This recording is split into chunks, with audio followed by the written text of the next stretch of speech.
nosso pesquisador, professor, uma autoridade no assunto. Bem-vindo, venha cá. Tudo bem? Muito prazer estar aqui nesse evento. Quero te agradecer muito. O nosso tempo nem sempre no Brasil, em qualquer lugar, é o adequado para a gente falar desse assunto. Mas a gente precisa insistir em falar. Então eu fico muito feliz de você ter saído de longe para estar aqui hoje com a gente, para poder explicar para a gente, afinal de contas, o que é a biodinâmica, quais são os aspectos envolvidos nessa grande produção e o que é que o Brasil ainda precisa conhecer que não conhece. Isso é muito importante porque são visões que hoje a gente vê muitas pessoas falando sobre os assuntos com pouco conhecimento, com pouca leitura. Outros têm várias linhas que são mestres disso, daquilo sem nunca ter feito um mestrado, doutores daquilo sem nunca ter passado na academia, e não desmerecendo o conhecimento das pessoas que têm o dia a dia. Mas hoje a gente vê que surgem muitos assuntos e às vezes na mão de pessoas que não têm propriedade para falar o assunto, e o robusto, o café robusta, tradicionalmente ele sofre por isso, né? Sofre muito, Sofre muito, são muitos preconceitos. Sofre preconceito, exatamente. E muitas vezes que não está ligado, na verdade, à planta, à espécie, mas à forma de produção. Sim. E para mim também foi uma surpresa muito grande, porque como pesquisador já há mais ou menos 20 anos, e sempre fui muito cético com o orgânico, com o biodinâmico. Então, um apelo assim da Conceição, não, vamos lá conhecer a fazenda, e foi uma surpresa muito para mim ver o efeito do que é uma ideologia que envolve família, envolve sentimento no sistema produtivo, que geralmente nós agrônomos somos formados para achar que basta molhar e adubar a planta e a produção vem, e de repente a gente vê o que é um resultado muito de bem sentimento numa produção. Muito bem lembrado. Esse assunto ainda também não está em todas as academias quando se forma um agrônomo. Exatamente. É muito mais um contato e percepção, desenvolver a sensibilidade das pessoas nesse contato com a planta, né? É muito importante ter esse contato com o ambiente e responsabilidade. E é interessante porque a maioria das considerações são que, mas se eu fizer orgânico, o custo é maior e a produção é menor. E eu vejo que toda adaptação é difícil, todo aprendizado é difícil.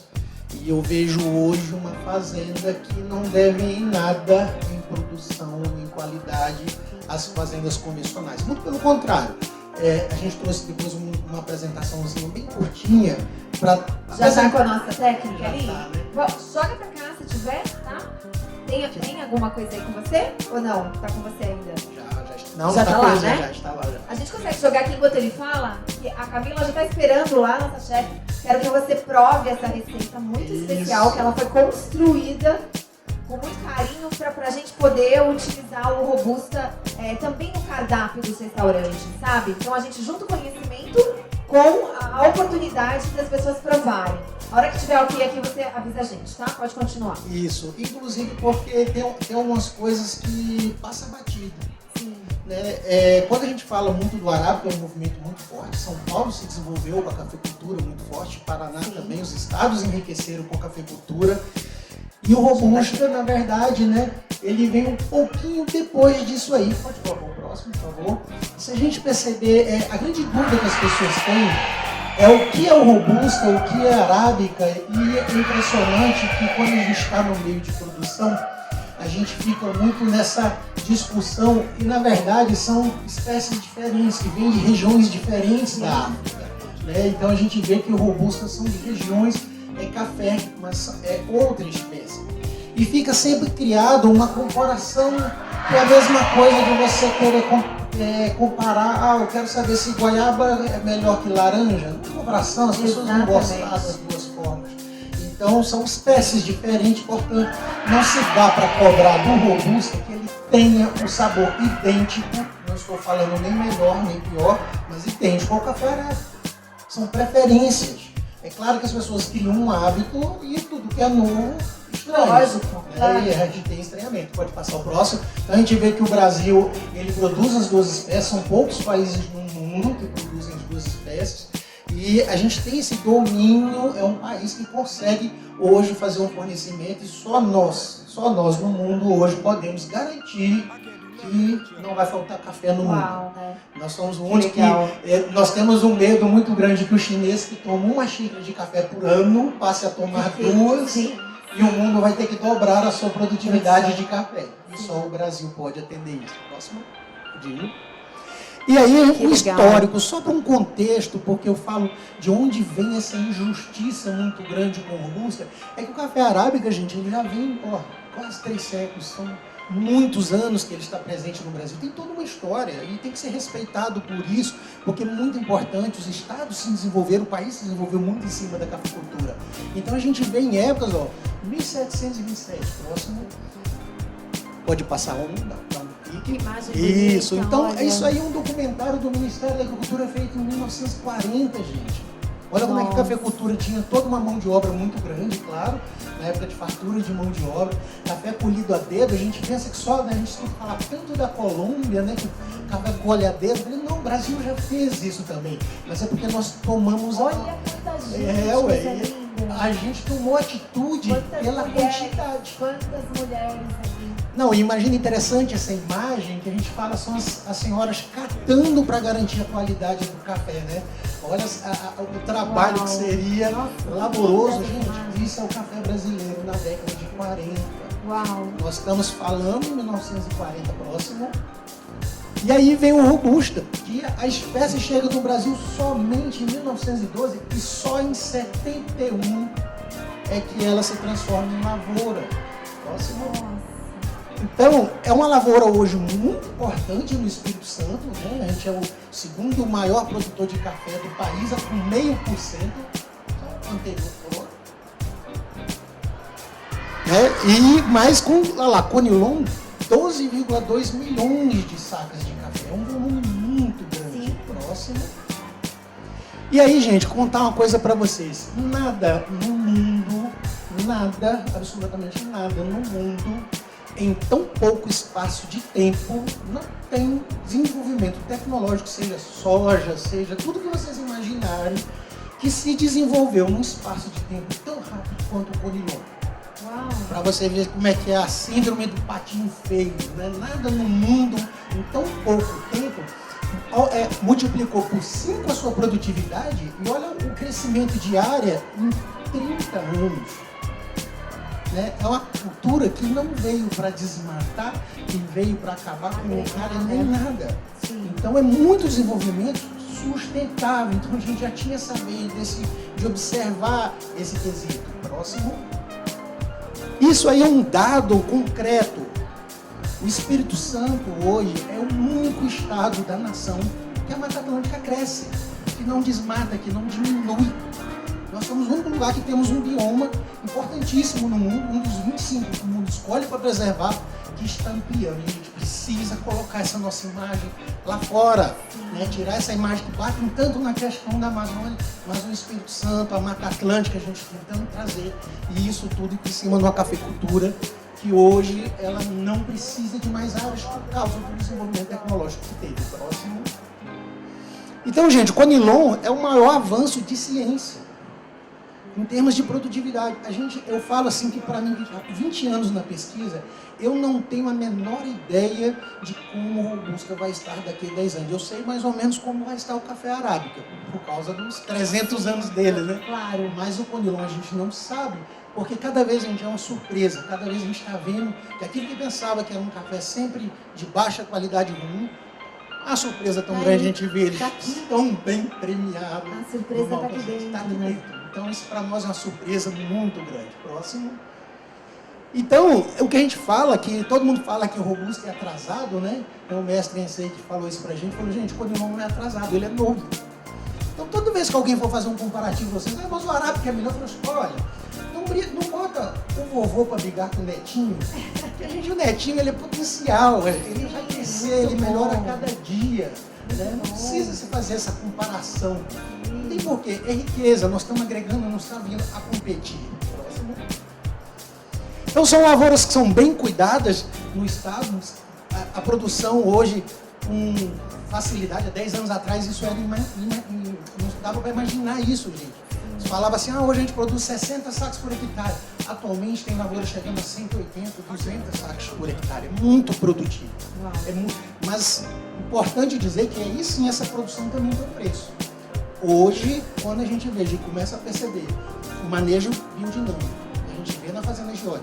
Porque o muito comum que a gente vê na região com esse excesso de produção é haver um desequilíbrio, que as plantas começam a ter mais doenças, mais problemas, os custos se elevam, porque cada vez a necessidade é maior de energia. E aí, para mim, é uma surpresa muito grande quando a gente visita a fazenda deles e vê que não tem planta morrendo, não tem problema de praga, não tem problema de doença. Isso é muito legal e mostra que também a gente tem que dar um pezinho atrás e repensar, né? E aprender. Muito interessante isso. Próximo. Então a gente tem vários exemplos no estado, café consorciado com árvores, né? Um plantio com árvore, cobertura mantida verde, sem uso de herbicidas. A gente está tentando buscar hoje, porque como o Fabrício disse, o mercado hoje ele quer uma sustentabilidade, ele não quer só. A gente sempre foi muito treinado para ver a qualidade só na xícara. O consumidor só quer que a bebida na xícara seja uma bebida boa. E hoje a gente vê que não, porque o café ele tem que contar uma história. Sim. Ali uma pergunta, só um minutinho, deixa eu ir até lá. Qual é o seu nome? Beth. O café está intercalado com que planta? Ele está... Em cada um, ele está intercalado com quais plantas? As duas primeiras fotos são com seringueira, com árvores, né? Ali, na verdade, a rua não é mais, a gente não tem mais aquela necessidade de ficar limpando e deixando o chão desprotegido. Então a gente mantém ali a cobertura com braquiária mesmo, com capim normal. Aqui, na verdade, é mostrando o vigor de carga hoje que o Conilon tem.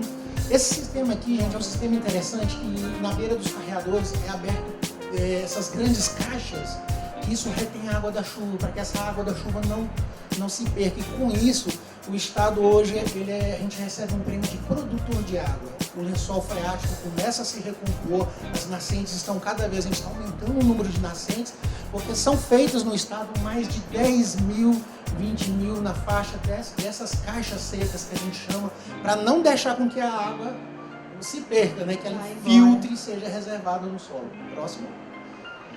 Então, a colheita sempre madura, porque o Conilon ele tem uma florada muito mais uniforme, é muito mais fácil você ver uma planta de robusta, ela toda madurinha assim, até do que um café arábica. Então ele facilita bastante a colheita. Além do que, o robusto ele tem uma qualidade que nós temos materiais que são precoces, intermediários e tardios, que o produtor ele pode escolher qual é a época que ele quer demandar aquela colheita, qual época que ele vai ter disponibilidade de mão de obra, qual época que o melhor clima favorece. Então ele não aperta, por isso que é importante o robusta para a agricultura familiar, porque a família pode estar participando do sistema produtivo no campo. Não é um café que vai produzir todo de uma vez, né, e demandar tanta contratação, tanta necessidade de mão de obra. Próximo. Pode só dar um cliquezinho. Então, a gente tem tecnologia ocorrendo, colheitas mecanizadas também para o Conilon, porque, como eu falei, é um volume muito grande de produção, né? Então, nós temos uma semi-mecanizada que as plantas são desramadas e tracionadas em lonas, né? Então, quando a gente acompanha de perto, gente, é um volume muito bonito. Olha lá, muito bonito ver isso, assim, um café muito maduro num volume tão grande. Próximo. Também tem o caminho, gente, que eu falo, é o caminho para o carinho, para a qualidade com a arábica, é o mesmo. Sim. Você pode, até 2012, eu como pesquisador, eu provo café, né, sou formado pela SCA, eu achava que o Conilon sempre era aquele sabor amargo, sem açúcar, sem doce, seco, sem graça, e de repente eu comecei a descobrir nas montanhas do Espírito Santo que podia ser diferente. E aí eu vi que não era o robusta, mas sim as pessoas que tinham o hábito de tratar bem o arábica, tratando bem também o robusta. E aí ele começou a mostrar o tanto que ele podia ser bom. Ah, que lindo! E aí a gente começou a ver qual era aí. Então, na verdade, como o Fabrício falou, ele era maltratado, né? E isso atrapalhava a gente perceber. E aí nós começamos a ver o robusta com doçura, com acidez inimagináveis, que a gente não conhecia. Gente, por causa de quê?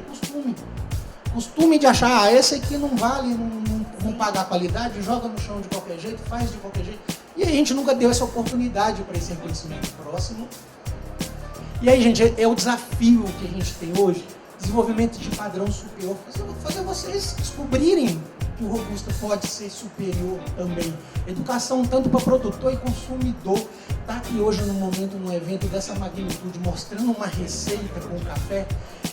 Conilon, gente, o Robusta, ele tem um rendimento muito maior do que o Arábica. Por isso que ele é o queridinho das indústrias. Ele é um grande commodity. Porque eu não tenho café, eu já volto pra você, já volto, vamos ao microfone. Gente, então o rendimento dele é muito maior, ele tem mais cafeína.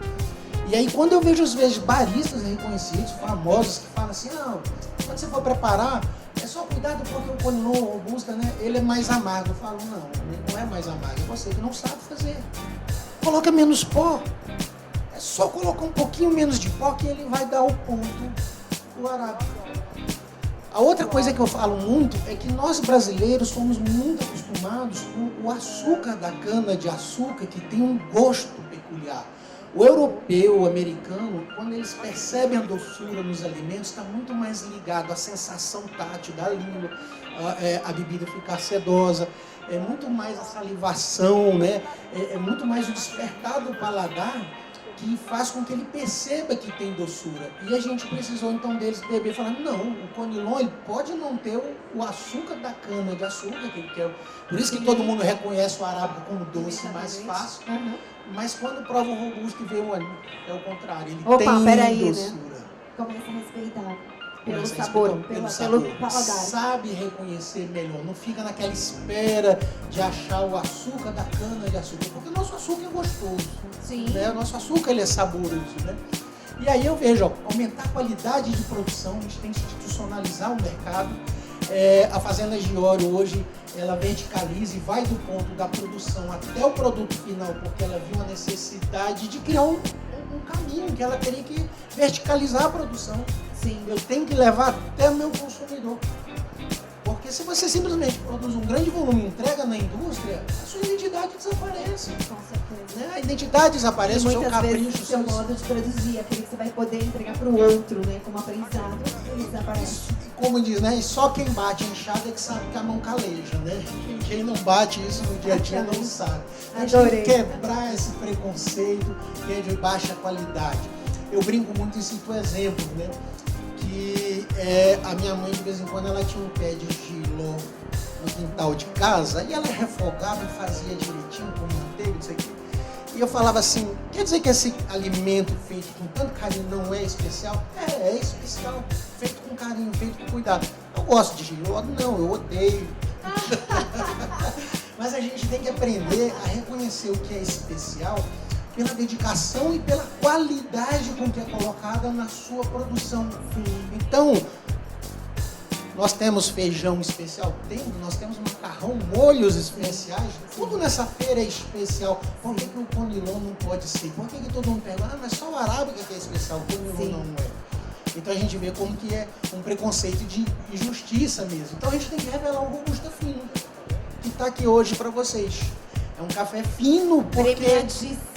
E exatamente, e porque é um café que ele vai entregar muito mais coisa do que simplesmente cafeína. Ele vai entregar uma questão de história, vai entregar todo um trabalho, porque, gente, é muito trabalhoso, é um investimento muito grande, é uma família toda no dia a dia comprometida com muito cuidado para que nada dê errado. Assim, a natureza é imprevisível, né? E a gente todo dia em contato com ela é complicado. Próximo, por favor. Oi? Porque, gente, café tem muitos caminhos. Antigamente a gente só fazia café de um jeito. Sim. A gente fazia o café coado e pronto. Como diz, né? As nossas avós passavam para nossas mães a colher da casa. Porque falava assim que a colher da casa era bebida. E para que a filha fizesse o café do mesmo jeito, tinha que ser a mesma colher. E aí eu penso vocês, essa ditadura da tradição é muito forte, muito mais forte no café tradicional do que no especial. E é engraçado que hoje eu vejo muito barista que fala, né, que como está virando uma ditadura gourmet, né, que você vai com o café, 3 voltas para um lado, 3 voltas para o outro, se bem. Falei, gente, quem quer tradição, né, volta para o extra forte do supermercado, né, quem quer sempre padrão. É o cliente abrir a cabeça para coisas diferentes. Eu, com todo o treinamento e tudo, eu evito ficar, eu troco as variedades, eu troco. Ah, mas você não pesa o café com tanta precisão. Eu falei, gente, não precisa, porque se sair um pouquinho diferente, eu não me importo. As pessoas me perguntam muito também nos treinamentos, nos cursos, bota açúcar no café? Devo colocar açúcar no café? E eu respondo, sim, você coloca o tanto que você quiser. Quando vocês estiverem num ambiente que a pessoa fala assim com muita importância para vocês, eu só tomo café sem açúcar, vocês podem responder para ela, que pena, eu aprendi a usar. Porque o café é que fala a quantidade de açúcar que ele precisa. Quando eu tomo um café suave, bem feito, eu não preciso colocar muito, eu coloco pouquinho. Mas tem café, quando eu faço um expresso ou mais forte, eu quero despertar. Eu vou ter que fazer, acabou comigo. Porque eu adoro, a frase que eu mais gosto de usar hoje, eu não coloco açúcar no café. Não. Adorei. E eu falo que isso, gente, chega a ser até um misto de crueldade, porque é a gente querer influenciar como o outro deve beber a bebida dele no dia a dia. Nós temos que ter noção que muitos de nós brasileiros, às vezes muitos, saem de casa somente com um café no estômago de manhã cedo. Como é que nós queremos influenciar que essas pessoas deixem um açúcar que para muitos é nutriente? Muitas vezes. É necessário isso. Nesta feira, a gente que está trabalhando, que corre pra caramba, normalmente a gente não para pra almoçar. E aí eu brinco, ele sabe disso. Só me manda as garrafas aqui do café coado. Ah lá, como é que você deixou? Só o próximo, por favor. Porque o que a gente quer, na verdade, é só isso, é um café bom. E quando a gente fala em café bom, eu penso que o café tem que ser bom para todos. Eu acho que alguns vão estar mais maduros, outros menos, outras variedades mais perfumosas, porque o Robusta tem essa qualidade. Ele é uma planta que ele precisa de outra para cruzar, né, para poder se reproduzir. Então ele não é, cada variedade é muito diferente, então você tem uma infinidade, gente, gigantesca de aromas e de sabores muito mais diversos que o arábica, inclusive. E aí, quando você tem tudo isso a oferecer, é muito interessante. Por isso que eu falo que é muito difícil a gente saber onde esse café vai parar. Sim. Mas independente do especial, eu sempre coloco muito do café especial. E da questão de pontuação de café. O que é, né? O que é especial? O que é a pontuação? Mas eu falo que quando a gente conversa com o grande universo que são os consumidores de café, eu falo, sempre lembro a turma do especial, mais humildade, gente, porque o café especial ele é 5% do mercado.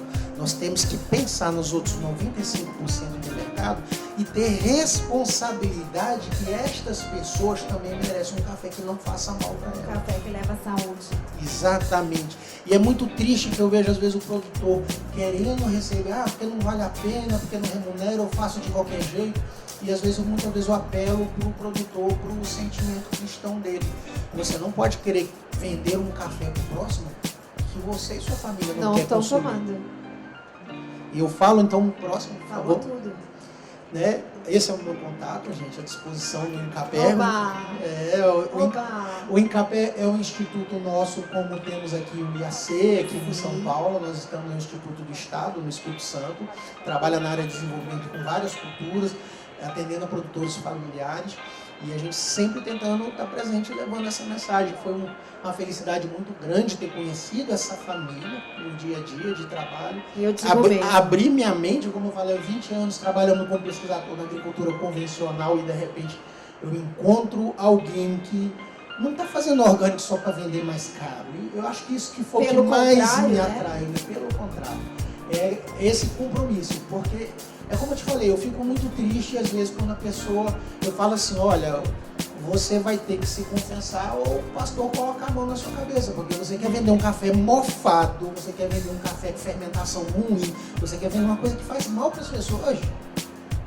Isso é, para mim, inaceitável. Então, independente do nível, do especial, ou gourmet, ou superior, nós temos uma variedade grande. Mas eu acho que a consciência mínima que a gente tem que ter é que a gente tem que estar dando um próximo, né? Como o nosso mestre falou, a gente tem que querer dar o próximo que a gente quer para si mesmo. E eu acho isso na raiz da porteira até o final dessa família fantástica, né? Cativa todo mundo. Né? E que aí eu falo assim que isso é o grande diferencial, gente. E isso vem para dentro do pacotinho.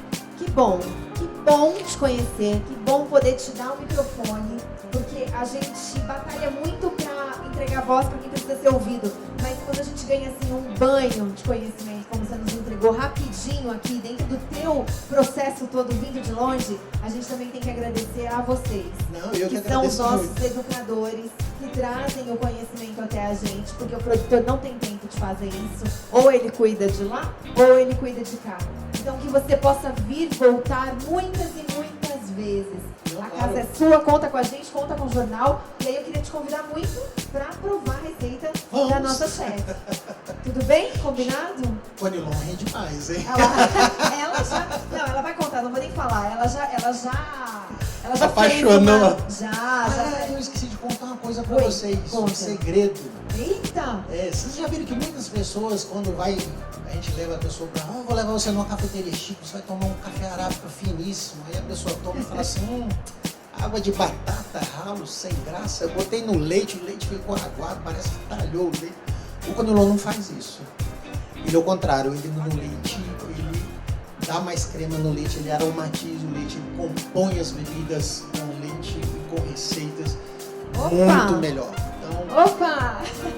é isso aí. Bom, ó, gente. você está convidadíssimo na sua próxima vinda a São Paulo a estar lá na Alameda Tietê, no Carrito Orgânico. Tá? Você está convidadíssimo. Quero que você vá almoçar lá com a gente. Eu agradeço. Muito obrigada, viu? Muito obrigada. Tá aí, José.